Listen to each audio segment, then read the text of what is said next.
रवि एक पढ़ा लिखा नौजवान युवक था। पढ़ाई पूरी करने के बाद ही उसकी अपने ही शहर में अच्छी जॉब लग गई।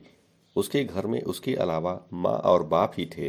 रवि की जॉब लगते ही उसके माँ बाप को लगने लगा कि रवि की अब शादी कर देनी चाहिए। इस घर में बहू को ले आना चाहिए। रवि की माँ तो जैसे उसके पीछे ही पड़ गई थी कि तुझे शादी जल्दी से जल्दी करनी ही पड़ेगी, मुझसे अब घर का काम नहीं होता है। रवि उनकी बात सुनने के बाद हंसकर टाल देता था।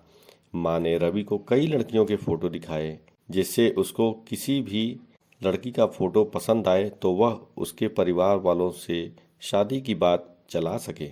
लेकिन रवि को कोई भी फोटो पसंद नहीं आई।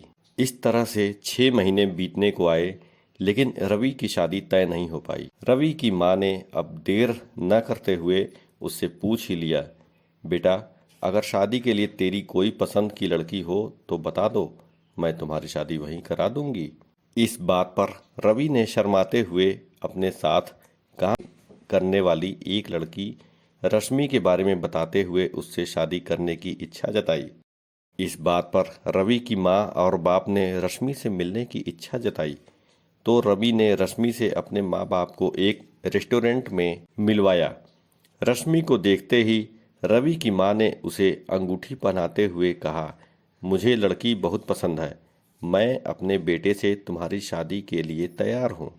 क्या तुम और तुम्हारे माँ बाप इस शादी के लिए तैयार हैं? रश्मि ने इस बात पर सिर झुकाते हुए कहा, माँ जी, मेरे घर में मेरे और मेरी माँ के अलावा और कोई नहीं है। रवि की माँ ने उसके पिता के बारे में पूछा तो इस बार रश्मि की जगह रवि ने उत्तर दिया, नहीं माँ, रश्मि की माँ और बाप का तलाक हो चुका है, क्योंकि इनके पिता को इनकी माँ की आधुनिक रहन सहन से भरी हुई जिंदगी से चिढ़ थी।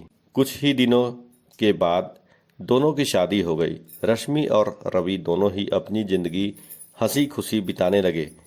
कुछ दिनों के बाद ही रश्मि की मायके जाने की बेला भी आ गई। रवि ही रश्मि को छोड़ने के लिए उसके मायके गया। वह भी रश्मि की मां का आधुनिक पहनावा देखकर अचंभित हुए बिना नहीं रह सका। रश्मि की मां को देखकर असहज सा महसूस कर रहा था। इस पर रश्मि की मां ने बातचीत के दौरान रवि से अपने बारे में पूछा कि क्या तुम भी मेरे बारे में वही समझते हो जो सब मेरे बारे में समझते हैं? इस पर रवि ने रश्मि का हाथ पकड़कर उनसे कहा, देखिए, आप रश्मि की मां हैं तो मेरी भी मां हैं। मैंने आपकी कोख से जन्म नहीं लिया है तो क्या हुआ, मैं आपका बेटा हूँ, दामाद नहीं। यह कहकर वह उनके चरण स्पर्श करने के लिए झुका। यह सुनकर रश्मि की मां से रहा नहीं गया। उन्होंने रवि का हाथ पकड़कर उठाते हुए कहा, मेरी बेटी को तुमसे अच्छा पति मिल ही नहीं सकता था। जिसके विचार इतने सुंदर हों वह इंसान भी अच्छा होता है। मुझे तुम्हारे रूप में दामाद नहीं बल्कि मुझे मेरा बेटा मिल गया है। तुम्हारी जगह मेरे पैरों में नहीं बल्कि मेरे दिल में है। यह कहते हुए उन्होंने रवि को अपने गले से लगा लिया। यह देखकर रश्मि और रवि के साथ साथ रश्मि की माँ के भी आंखों से आंसू बहने लगे।